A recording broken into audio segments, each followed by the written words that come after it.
Good morning, children. Welcome back again in our YouTube videos.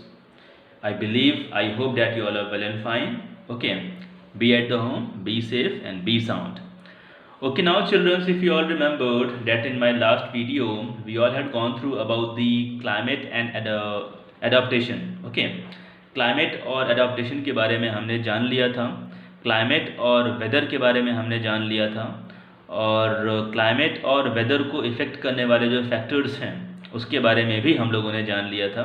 ठीक है, आज हम पढ़ने वाले हैं that was climate of the earth as a whole. मतलब अगर आप पूरी अर्थ के क्लाइमेट के बारे में जानें, ठीक है, तो वो कौन कौन से फैक्टर्स हैं जो हमारे पूरे अर्थ के क्लाइमेट को चेंज करते हैं या फिर उसको इफ़ेक्ट करते हैं नेगेटिवली और पॉजिटिवली, वॉटएवर जो भी है. लेकिन उसको नेगेटिवली या पॉजिटिवली इफेक्ट कौन कौन से वो फैक्टर्स हैं जो उसको इफ़ेक्ट करते हैं. ठीक है, तो उसमें दो तरह के इंसिडेंसेस हमारे अर्थ पे होते हैं बच्चों. मतलब हमारी अर्थ हमारे सोलर सिस्टम का एक पार्ट है, सोलर सिस्टम की एक प्लैनेट है. कुछ इंसिडेंसेस होते हैं इसके साथ. ओके, मैं यहाँ पर दो टॉपिक पढ़ना चाहूँगा जिस पर ये पूरा का पूरा टॉपिक डिपेंडेंट है. ठीक है, फर्स्ट टॉपिक आप सभी लोगों को दिख रहा है कि डिस्टेंस फ्रॉम द सन. देखो बच्चों, ये जो डिस्टेंस है, डिस्टेंस बार बार चेंज होने की वजह से, मतलब सन और अर्थ के बीच का जो डिस्टेंस है वो चेंज होने की वजह से क्लाइमेट में चेंजेस आते हैं. नेक्स्ट नंबर है अर्थ टिल्टनेस. अर्थ टिल्ट है, मतलब अर्थ अपने एक्सेस पर एकदम स्ट्रेट नहीं है, हल्का सा टिल्ट है, जिसकी वजह से भी एटमॉस्फेयर में काफ़ी चेंजेस आते हैं, क्लाइमेट में काफ़ी चेंजेस आते हैं. ठीक है बच्चों, और नेक्स्ट नंबर है आप लोगों का that was sunset and the sunrise. Okay बच्चों, तो एक एक करके हम इन टॉपिक्स के बारे में पढ़ते हैं.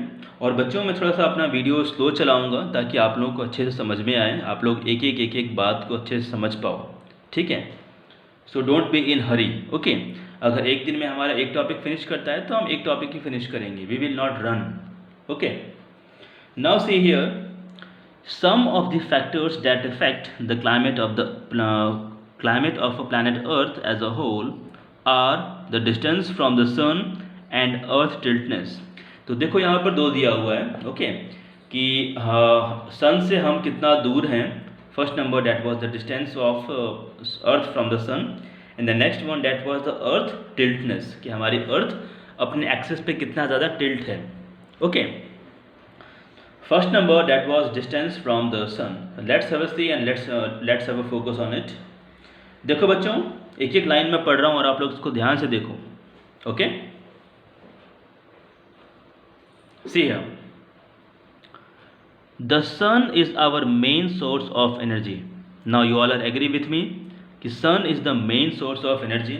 Without sun, energy cannot be exist on the earth. बिल्कुल सही बात है. कई बार बच्चे खुद मुझे ये बात बोलते हैं कि सर हमारे अर्थ पे जितनी भी एक्टिविटीज़ हो रही हैं ये सब कुछ सन की वजह से ही हैं.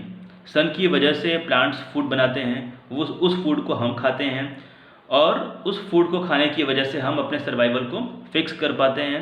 हम हैं तो प्लांट्स को CO2 मिलता है, प्लांट्स हैं तो हमें O2 मिलता है. मतलब प्लांट्स पर हमारी डिपेंडेंसी और थोड़ा बहुत प्लांट्स की डिपेंडेंसी हमारे ऊपर, ये सब कुछ डिपेंड करता है सन से मिलने वाले लाइट पर. अगर मान लो आप इमेजिन करो कि सनलाइट एब्सेंस हो जाए, मतलब सनलाइट गायब हो जाए, ओके, हमारी अर्थ पे सनलाइट ना आए, तो क्या फूड का मैन्युफैक्चर होगा? नहीं होगा. क्या प्लांट्स फूड बनाएंगे? नहीं बनाएंगे. अगर प्लांट फूड नहीं बनाएंगे तो एनिमल्स क्या खाएंगे? कुछ भी नहीं. तो सारे के सारे एनिमल्स की डेथ हो जाएगी. ठीक है ना.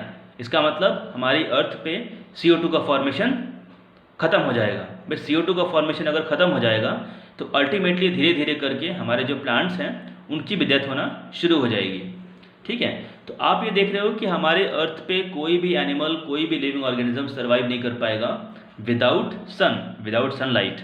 That's why we generally use to say that the sun is the our main source of energy. Am I clear to everyone? Okay बच्चों, now see here, it generates energy because of the nuclear reaction going on in it, which mainly involve the conversion of hydrogen to the helium. देखो बच्चों, यहाँ पर कुछ सन के अंदर की बातें की हैं कि सन के अंदर कुछ न्यूक्लियर रिएक्शंस चलते हैं, उसके बारे में मैं जानता हूँ, आगे चल के हायर स्टैंडर्ड्स में हम आपको ये बताएंगे। लेकिन यहाँ पर इन्होंने जितना बताया उतना ही मैं आपको बताऊँगा कि अल्टीमेटली में हाइड्रोजन कंबाइन होकर के वहाँ पे हीलियम बना रहा है। कहाँ पे? सन पे। देखो बच्चों, ये सब बातें बहुत ज़्यादा आपको समझ में नहीं आएंगी, तो आप उसको बहुत ज़्यादा अंडरस्टैंड मत करो, क्योंकि ये न्यूक्लियस के अंदर की कुछ कॉम्प्लेक्सिटीज़ हैं जिसके बारे में एक बेसिक आइडिया होना ज़रूरी है। अगर वो बेसिक आइडिया आपके माइंड में रहेगा तो ही आपको मेरी बात समझ में आएगी, अदरवाइज़ नहीं आएगी। ठीक है, इन्होंने यहाँ पे क्या लिखा है देखो कि it generates energy because of the nuclear reaction. तो सन का जो न्यूक्लियर होता है वहाँ पर कुछ न्यूक्लियर रिएक्शंस होते हैं, न्यूक्लियर रिएक्शंस की वजह से हाइड्रोजन जो होता है वो हीलियम में कन्वर्ट हो जाता है, और हाइड्रोजन के हीलियम में कन्वर्ट होने की वजह से वहाँ पर ब्लास्ट होते हैं, बहुत ज़्यादा बहुत बड़े एरिया में ब्लास्ट होता है। ठीक है ना। As a result of these reactions the temperature at the surface of the sun is about 5000 degree Celsius. मतलब अगर मैं सन के आउटर सरफेस की बात करूं तो सन का जो आउटर सरफेस होगा उसका टेम्परेचर कितना होगा? That was 5000 degree Celsius. You all can imagine. मतलब जिस टेम्परेचर पर आयरन बॉयल करता है उसका दुगना अप्रॉक्स। ठीक है ना। And that at its core is much more at around 15 million degree Celsius. 15 मतलब 15 मिलियंस मीन्स 15 लाख। ठीक है बच्चों, तो 15 लाख डिग्री सेल्सियस टेम्परेचर होता है सन के अंदर कोर का, और बाहर का 5000। Okay, this makes it very hot and very bright. इसकी वजह से सन काफ़ी ज़्यादा हॉट हो जाता है और काफ़ी ज़्यादा ब्राइट हो जाता है।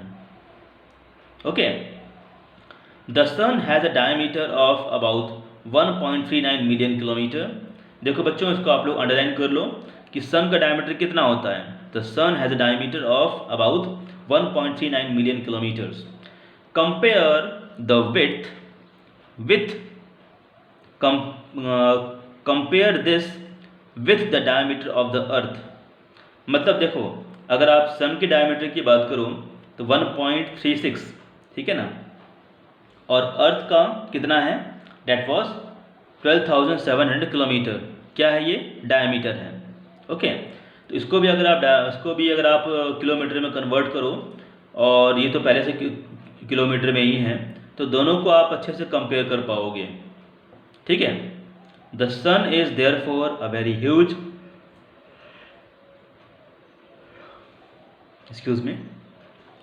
The sun is therefore a very huge and a hot ball of the gases।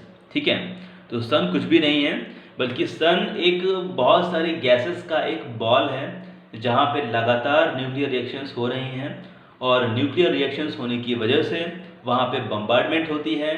Bombardment की वजह से बहुत ज़्यादा अमाउंट में वहाँ से हीट बाहर निकलती है और लाइट बाहर निकलता है, जिसकी वजह से हमारे सोलर सिस्टम में पार्टिसिपेट करने वाले सभी प्लैनेट्स को हीट एनर्जी सन से मिल रही है। ठीक है ना।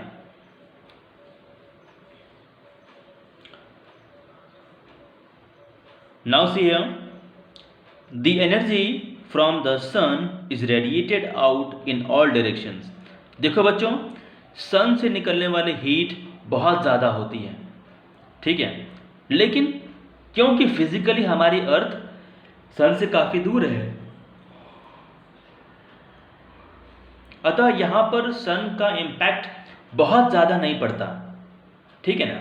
गर्मियों के मौसम में आप देखते हो कि कुछ देर के लिए, केवल कुछ महीनों के लिए हमारी अर्थ सन के थोड़े से पास चले जाती है, तो कितनी ज़्यादा गर्मी बढ़ जाती है। ठीक है ना। तो now you all can imagine कि सन के अंदर कितनी ज़्यादा हीट एनर्जी दबी हुई है।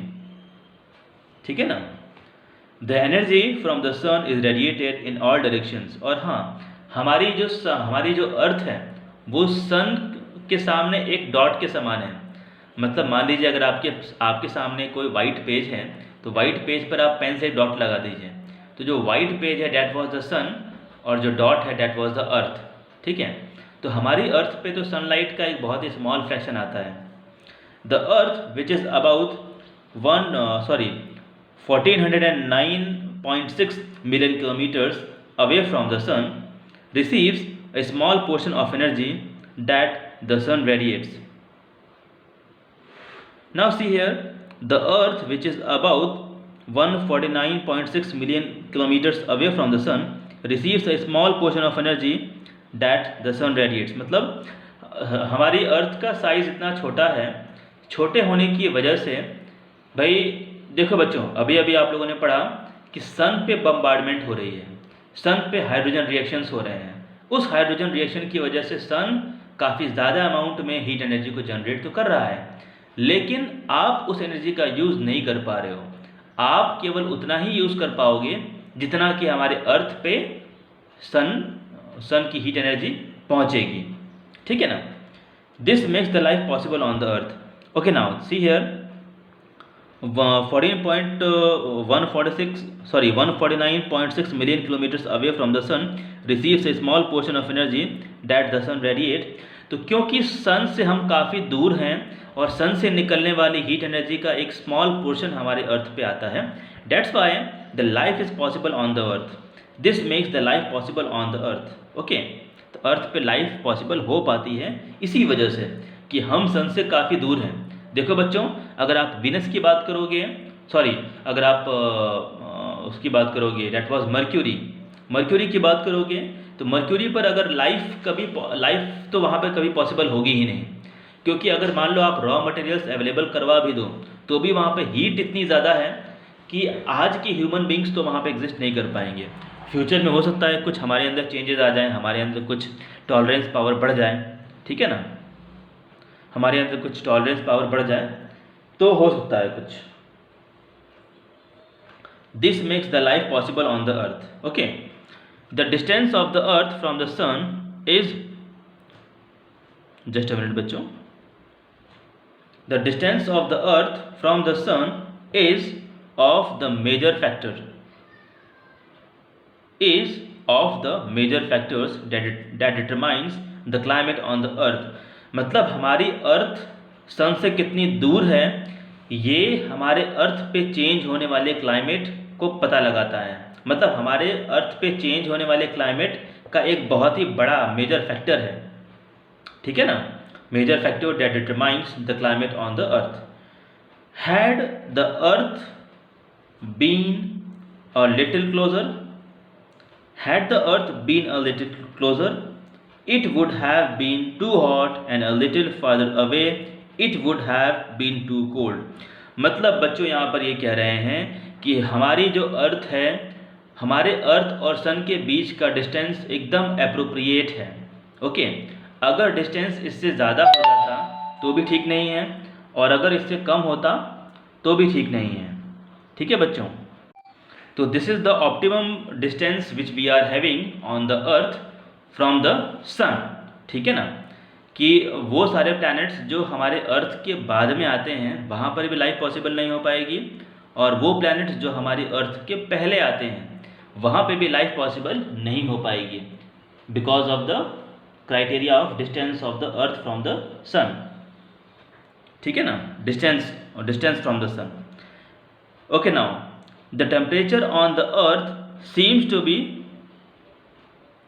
just right for the survival of the life forms on it. तो this is the reason कि हमारे अर्थ का जो टेम्परेचर है वो इतना ज़्यादा अप्रोप्रिएट है कि हमारे अर्थ पे रहने वाले हर तरह के लिविंग ऑर्गेनिजम्स आराम से इस अर्थ पे रह सकते हैं। हमारे अर्थ पे रहने वाले एनिमल्स का भी अपना ज्योग्राफिकल लोकेशन अलग अलग है, कोई पोल्स पे रहते हैं, कोई इक्वेटर के पास में रहते हैं, कोई ज़मीन पे रहते हैं, कोई हवा में रहते हैं, कोई वाटर में रहते हैं। That was the aerial, aquatic, terrestrial, ठीक है ना। तो हर तरह के एनिमल्स को सर्वाइव करने के लिए हीट एनर्जी की रिक्वायरमेंट, ह्यूमिडिटी की रिक्वायरमेंट, टेम्परेचर की रिक्वायरमेंट, ओके, वाटर की रिक्वायरमेंट, ऑक्सीजन की requirement, that was the gaseous exchange की रिक्वायरमेंट, हर तरह की रिक्वायरमेंट हमारे अर्थ पे पूरी हो जाती है, ठीक है बच्चों। तो आप लोग ये बात कह सकते हो कि हमारी अर्थ को हम क्यों बोलते हैं कि it is a mother earth. Why? क्योंकि अगर आप डिस्टेंस की बात ले लो, सन और अर्थ के बीच के डिस्टेंस की अगर आप बात ले लो, और हमारी अर्थ पे मिलने वाले रॉ मटेरियल्स जिसका यूज़ करके लिविंग ऑर्गेनिज्म सर्वाइव करते हैं, अगर आप उनकी बात कर लो तो हर चीज़ में हमारी अर्थ सबसे आगे है, ठीक है ना। और एक जो एक रीज़न है, मतलब ये एक फिनोमेना है, ओके, मतलब एक क्राइटेरिया है, डेट वाज द टेम्परेचर। वहाँ पर भी हम इंश्योर हैं कि हाँ भाई हमारे अर्थ और सन के बीच का डिस्टेंस तो कभी चेंज होगा नहीं, वो तो फिक्स है, ठीक है ना। तो ये डिस्टेंस भी हमारे अर्थ को इस कंडीशन में लाता है कि यहाँ पर लाइफ सर्वाइव कर सकें। ठीक है बच्चों, बस आज के लिए इतना ही, और नेक्स्ट वीडियो में हम शुरू करेंगे हमारा date was the earth tiltness. Okay okay बच्चों, थैंक यू।